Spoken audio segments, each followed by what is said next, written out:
Hello बच्चों, तो next है देखो मैग्नेटिक डाइपोल मोमेंट। जैसे इलेक्ट्रिक डाइपोल मोमेंट होता है उसी तरह होता है मैग्नेटिक डाइपोल मोमेंट। इसके अंदर भी क्या होंगे, दो पोल होंगे, एक साउथ और एक नॉर्थ। ठीक है, अब वो पोल कहाँ होंगे, हम एक करंट लूप लेंगे। करंट लूप का अगर एक एंड हमें साउथ पोलैरिटी दिखा रहा है तो दूसरा एंड हमें दिखाएगा उसकी नॉर्थ पोलैरिटी। ठीक है, देखो होती क्या है इसकी वैल्यू मैग्नेटिक डाइपोल मोमेंट की। सबसे पहले हमें क्या फॉर्मूला लिखना है, देखो अगर हमारे पास एक करंट लूप है, ठीक है, जैसे हमने टॉपिक किया भी था, एक करंट लूप था, उसके एक्सिस पे हमने मैग्नेटिक फील्ड फाइंड आउट किया था। Clear, there is the point P, और यहाँ पे हमने मैग्नेटिक फील्ड फाइंड आउट किया था। रेडियस कितना लिया था हमने इसका ए, ठीक है, ए रेडियस का रिंग था, और यहाँ से लेके ओ पी की जो लेंथ थी वो थी एल। ठीक है, तो अगर ये जो पी पॉइंट है ये बहुत दूर लाई करे रिंग से, ठीक है, यानी कि A is much less than L. ठीक है, एल डिस्टेंस ज़्यादा है रेडियस के कंपैरिजन में। ठीक है, तो इसके लिए फॉर्मूला हमारे पास था, फॉर्मूला क्या था, magnetic field at point P due to current loop. क्या था फॉर्मूला बताओ, B equal to when L is much greater than A। ठीक है, तो फॉर्मूला हमारे पास था B equal to mu naught by 4 2 pi, और नंबर ऑफ टर्न्स अगर n है तो n ले लेते हैं। ठीक है, n into I a square, और यहाँ पे क्या था, देखो यहाँ पे था हमारा L क्यूब। ठीक है, एल क्यूब कैसे आया था, ओरिजिनली फॉर्मूला क्या होता था, वैसे तो सारा बताने की ज़रूरत नहीं है, लेकिन फिर भी देखो देख लो, mu naught by 4 2 pi n I a square. यहाँ पे होता था a square plus l square, इसकी पावर 3/2 होती थी।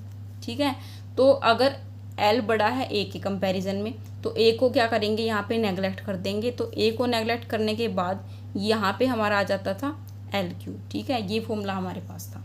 क्लियर, अब आगे समझ में। तो देखो अगर हम देखें पाई और ए स्केयर, पाई ए स्केयर क्या होगा, इस रिंग का एरिया होगा। ठीक है, एरिया ऑफ द लूप कितना है, पाई ए स्केयर। तो अगर हम एरिया को डिनोट करें ए से, तो put this value b equal to mu naught by 4 2 n I, और एरिया को लिख देते हैं ए अपॉन एल क्यूब, यही होगा mu naught upon 4 2 M upon L cube. अब ये एम क्या है, देखो एम इज इक्वल टू क्या है, N into I into A, current into area. ठीक है, N is the number of turns and I is the current in the loop and A is the area. तो ये जो term आई है N आई into ए, इसको हम बोलते हैं magnetic dipole moment. M is magnetic dipole moment.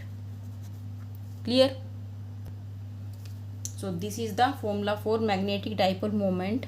अगर इसकी एसआई यूनिट की बात करें, SI unit of M is कितनी होगी, करंट की क्या होती है एम्पियर, एरिया की क्या होगी metre square, number of turns की कुछ नहीं होगी, तो SI unit of M is ampere metre square.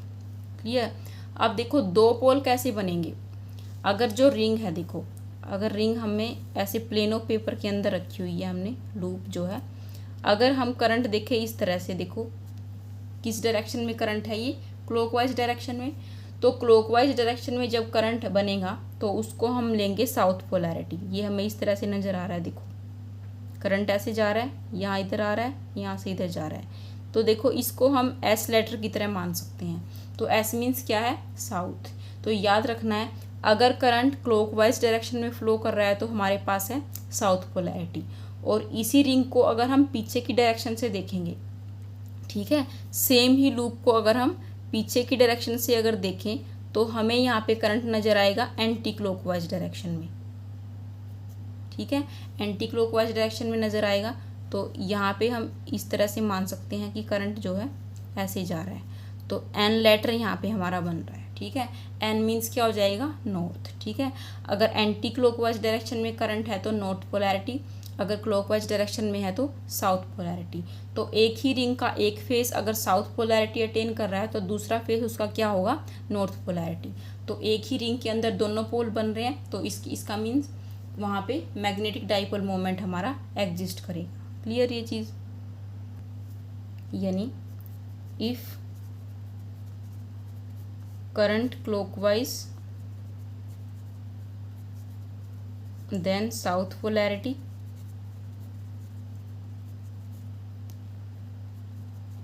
if anti-clockwise then north polarity। Okay, और दोनों पोलैरिटी कहाँ पे एग्जिस्ट करेंगी, एक ही लूप के अंदर। क्लियर, तो ये पॉइंट्स आपको ध्यान में रखने हैं। क्लियर।